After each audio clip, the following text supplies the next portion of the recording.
तो आप उस सूरज की तरह हो जैसे सब देख सकते हैं, लेकिन ये परमेश्वर की इच्छा नहीं है कि आप हमेशा वैसे रहो।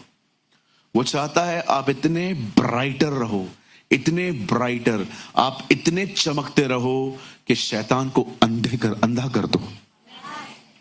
मैं आप में से हर एक को कहना चाहता हूं, this is the will of God. और अगर आपको लगता है कि ये मेरी बात है, मैं आपको एक अद्भुत वचन दिखाना चाहता हूं।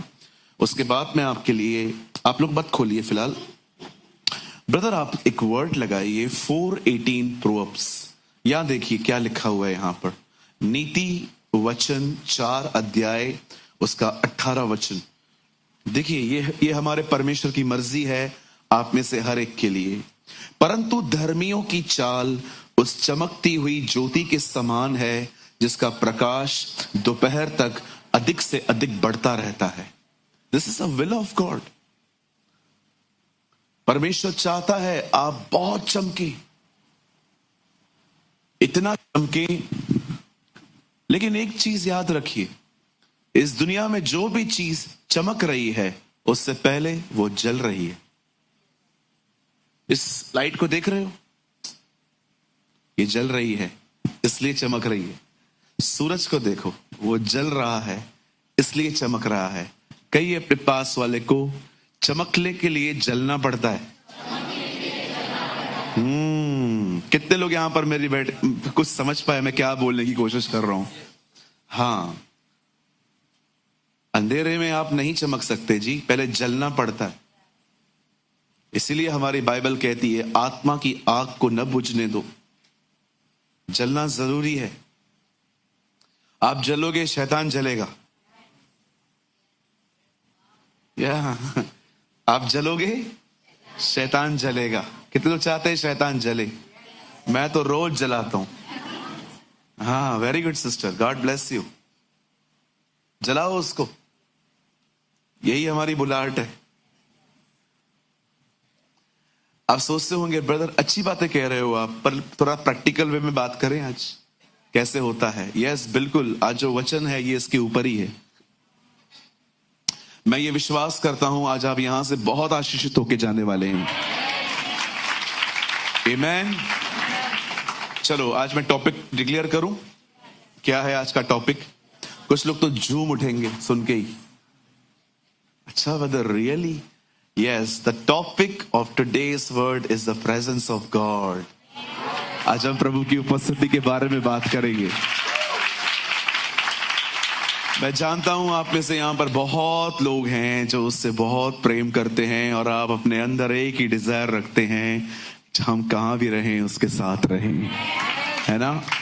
और ये बहुत अद्भुत है और ये इस तरह खुलेगा आज के शायद आप भी हैरान हो जाओगे कि पास्टर हमने इतनी बार ये वचन पढ़ा था लेकिन आज ऐसा लग रहा है कि आज कुछ समझ में आया है हमें।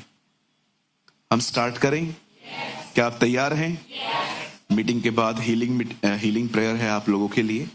जितने भी लोग सिक हैं, जितने भी लोगों को तकलीफ है, आप लास्ट में रुकिएगा, हम आपके लिए दुआ करेंगे। आज मेरे साथ खोलिए, open your Bible with me, the book of 2 Kings.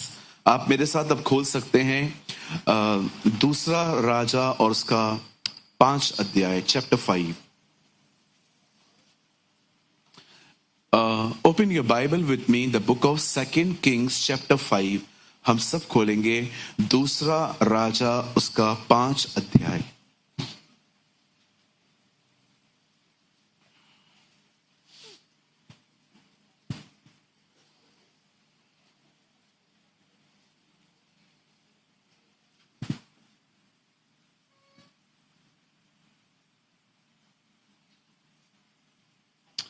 और प्लीज ब्रदर कोट करिए 8 वचन।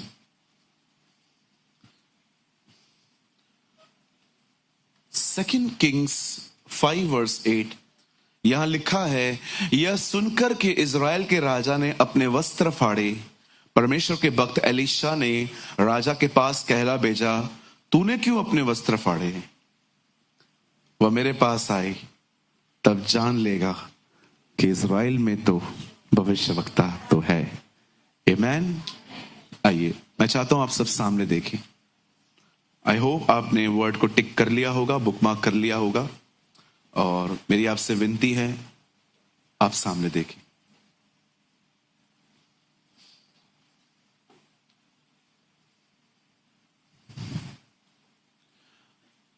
आप सभी जानते हैं परमेश्वर ने उद्धार की शुरुआत इज़राइल से की है। यह परमेश्वर की मर्जी थी कि सैल्वेशन थ्रू इज़राइल वर्ल्ड में फैले।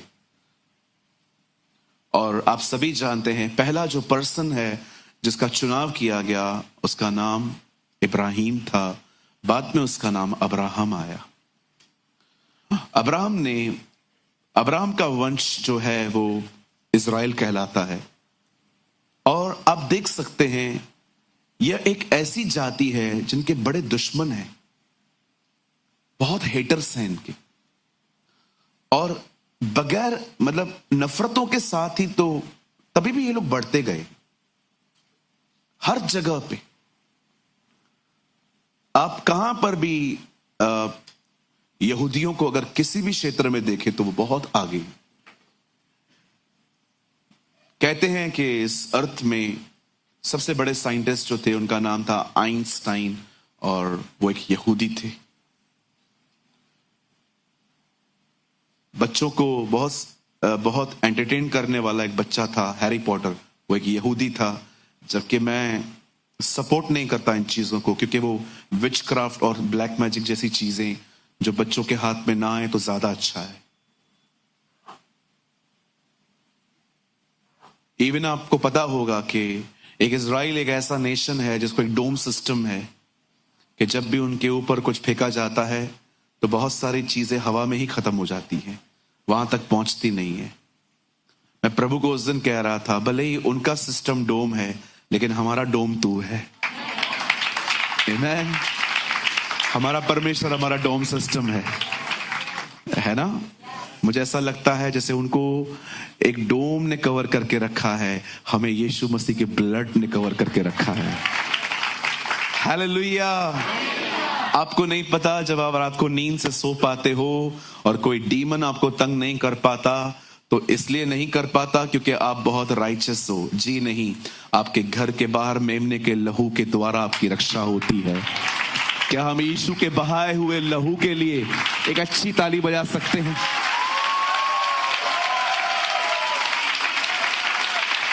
Thank you.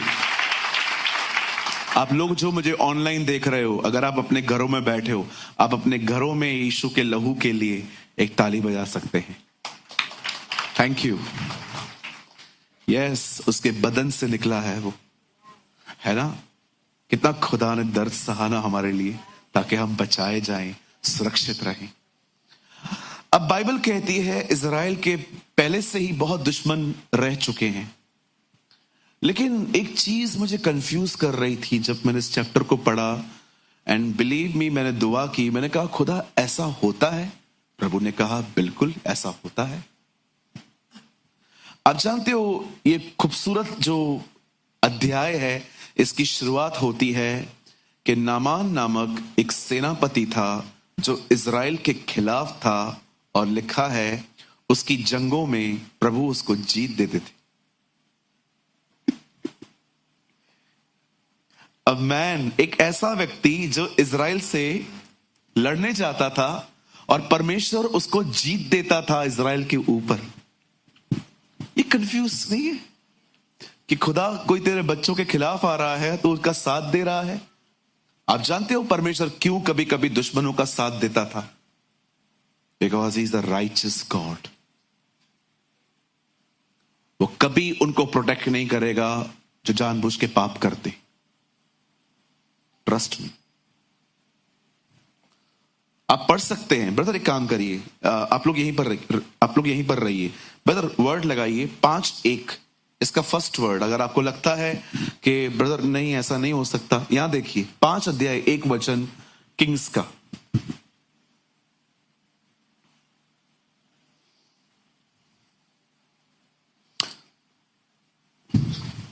आराम के राजा का नमान नामक एक सेनापति अपने स्वामी की दृष्टि में बड़ा और प्रतिष्ठित पुरुष था, क्योंकि यहोवा ने उसके द्वारा अरामियों को विजय किया था और वह शूरवीर था। अब ये लोग इजराइल के दुश्मन होते हैं और खुदा किसके साथ खड़ा है? आइए अपने पास वाले से कहिए, प्रभु पाप में रहने वालों का साथ नहीं देता। आप परमेश्वर के खिलाफ जाके परमेश्वर से अनुग्रह की उपेक्षा नहीं कर सकते। हो सकता है आप में से यहां पर कोई हो ऐसा कि आपको लगता है कि मैं खुदा के खिलाफ जा रही हूं या खुदा के खिलाफ जा रहा हूं। आप हमेशा याद रखना, कभी सपोर्ट नहीं करेगा वो आपको अगर आप उसके खिलाफ जाएंगे। नेवर।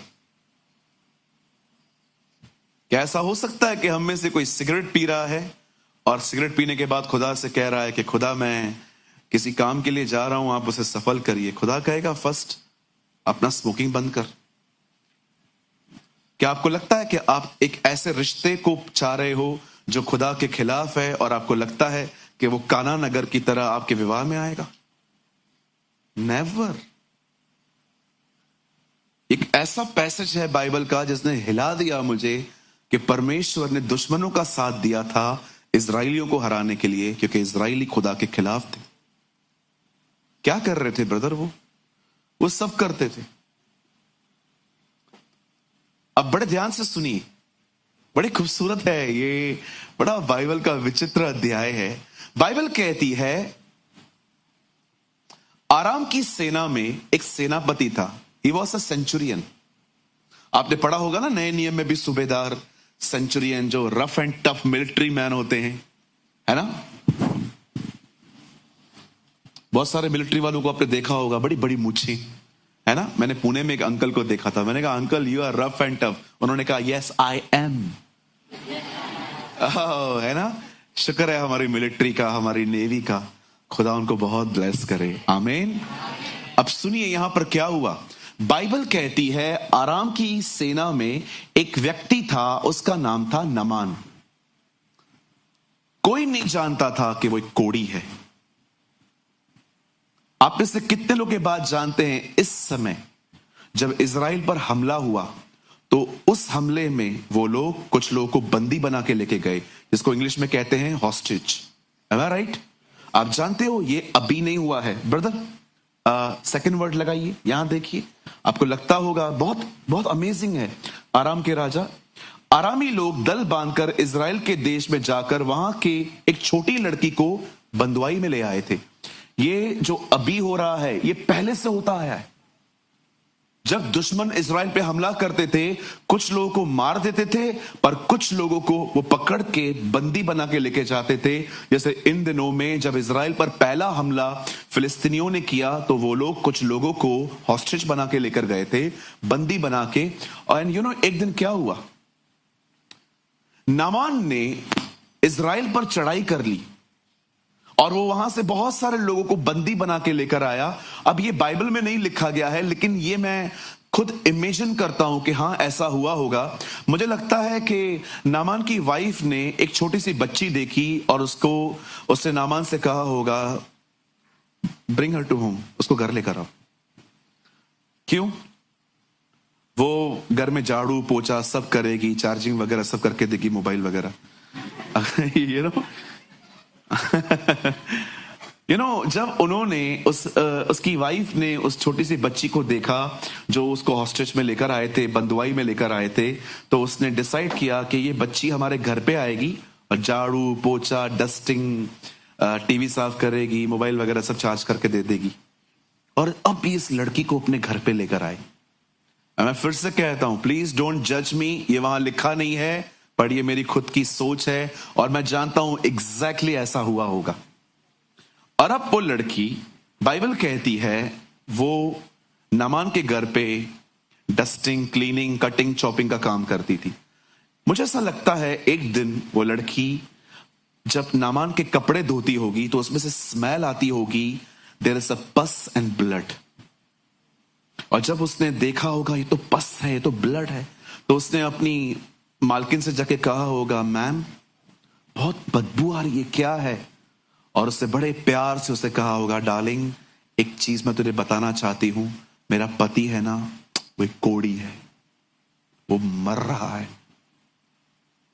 आप जानते हो जब उस लड़की ने ये बात सुनी कि इससे कोढ़ है, तो उस लड़की ने उसे बताया कि अगर आपका हस्बैंड इजराइल चला जाए, वहां पर प्रॉफिट्स हैं और वो हील हो सकता है। मैं आप में से हर एक को कहना चाहता हूं, यहां देखिए, आप में से कोई यहां पर मल्टीनेशनल कंपनी में जॉब करता है, आप में से कोई यहां पर किसी जगह पे काम करता है, आप में से कुछ बहनें यहां पर हाउस वाइफ हैं। हमेशा याद रखिए, कभी यह न भूलें, परमेश्वर ने आपको जहां कहीं भी रखा है, लोगों को गाइड करने के लिए रखा है।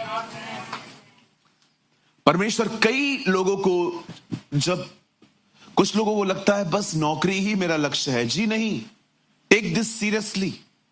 आप जहां कहीं भी हैं, मैं आपको कहना चाहता हूं, जब भी आपको ठीक लगता है, जब भी आपको लगता है कि हां अब मुझे बोलना चाहिए, वहां बोला करिए। Talk about Jesus.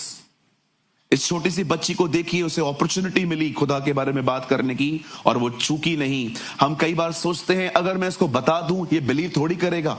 यही आपकी सोच आपको सुसमाचार प्रचार करने में रोकती है। आपको मैं सच कहता हूं, दुनिया भरी पड़ी है नामानों से कि इतनी हाई पोजीशन, लेकिन इनसाइड पेन। आपको सिर्फ बाहरी रूप दिखाई देता है, लेकिन कौन जानता था ये रफ एंड टफ, ये इतना बड़ा व्यक्ति मरा जा रहा है। मैं आपको कहना चाहता हूं, आप लोगों की आउटवुड अपीयरेंस पे मत जाओ कि ये कैसे सुनेगा। बहुत सारे लोग हैं जो इनसाइड दर्द लेके चल रहे हैं, और जब आप उनको यीशु के बारे में बात करोगे ना, ट्रस्ट मी, वो आपको बात में आके कहेंगे, ब्रदर हमें नीड थी इसकी। मुझे आज भी याद है, मैंने एक दिन मैं एक दुकान पे गया, मुझे ठंडा पानी पीना था, और मैंने एक अंकल को देखा, वो वहां पर जॉब कर रहे थे, ओल्ड एज थे। तो मैंने उनको कहा अंकल मुझे पानी चाहिए, तो उन्होंने बोला बेटा मैं ले आता हूं। तो 20 रुपया मैंने उनको दिया, मैंने बॉटल जैसे हाथ में पकड़ी, मुझे प्रभु ने कहा इनको सुसमाचार बता। मैंने कहा प्रभु माहौल नहीं है, ये काम कर रहा है, इसका बॉस मुझे देखेगा कि कर क्या रहे हैं ये लोग। लेकिन मैंने उनको बड़े हियाव से कहा अंकल कैसे हैं आप? बेटा अच्छा हूं, आप यहां पर? मैंने कहा मैं मुंबई से हूं। अच्छा बॉम्बे से हो, पंजाबी थे वो। तो मैंने उनको कहा आप कैसे हो? अरे मैं अच्छा हूं, आप अकेले आए हो? मैंने कहा नहीं, मेरे कुछ और भी मेरे साथ हैं। अच्छा, बातों बातों में मैंने उनको यीशु के लिए बताया। उन्होंने मुझे कहा मीटिंग सुनने के बाद, मैंने जो उनको कहा उसके बाद उन्होंने मुझे कहा आज तो मैं तुम्हारी चर्च में आके रहूंगा। मैंने कहा क्यों? बोला आप तीसरे व्यक्ति हो जिसने आज मुझे यीशु के लिए बताया।